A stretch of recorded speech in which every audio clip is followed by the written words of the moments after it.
Good morning everybody, माई सेल्फ आचार्य विश्वेंद्र। कुछ क्वेश्चन आपसे डिस्कस करूंगा आज। तो question is, in a hydrogen atom an electron moves in a circular orbit of radius 4 into 10⁻⁻10 metre and produces magnetic field 12 Tesla at the center. Then find the current produced by the electron. So we know that magnetic field को mu naught i by 2 r लिखा जा सकता है। तो यहाँ से current आपका आ जाएगा 2 BR बाई म्यू नोट। सारे वैल्यूज सब्सटीट्यूट करने के बाद करंट आपका लगभग 8 into 10⁻³ एम्पियर आ जाएगा। Next is, a given sample of magnetic material contains 2 into 10⁻22 molecular dipoles. Each dipole moment has magnetic moment this. If total volume is this, find. First option is saturated magnetic moment.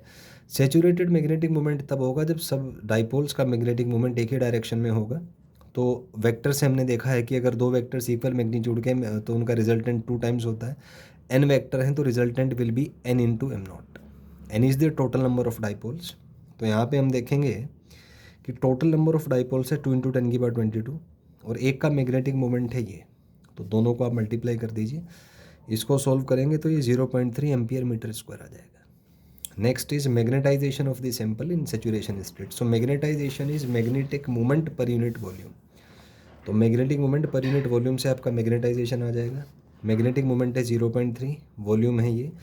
तो इसको solve करेंगे, ये 0.15 10⁻⁴ ampere per metre आ जाएगा, या 1.5 into 10⁻³ ampere per metre. Next question is, for temperature T greater than TC ferromagnetic becomes paramagnetic, paramagnetic becomes ferromagnetic. तो पहला option है, critical temperature से ज़्यादा अगर आप हीट किसी बॉडी को हीट करेंगे, किसी फेरोमैग्नेटिक सब्सटेंस को, तो वो पैरामैग्नेटिक बन जाता है, क्योंकि टेम्परेचर की वजह से जो डाइपोल्स हैं वो रेंडमली मूव करना स्टार्ट कर देते हैं। तो मैग्नेटाइजेशन सैंपल का थोड़ा सा घट जाता है। तो जो फेरोमैग्नेटिक सब्सटेंस है वो पैरामैग्नेटिक बन जाता है। अगर हम ग्राफ ड्रॉ करें किसी पैरामैग्नेटिक सब्सटेंस के लिए, ससेप्टिबिलिटी वर्सेस टेम्परेचर, तो रेक्टेंगुलर हाइपरबोला ग्राफ आता है, चाहे इज इक्वल टू C/T। इसको क्यूरीज लॉ भी कहते हैं अपन, क्यूरीज लॉ।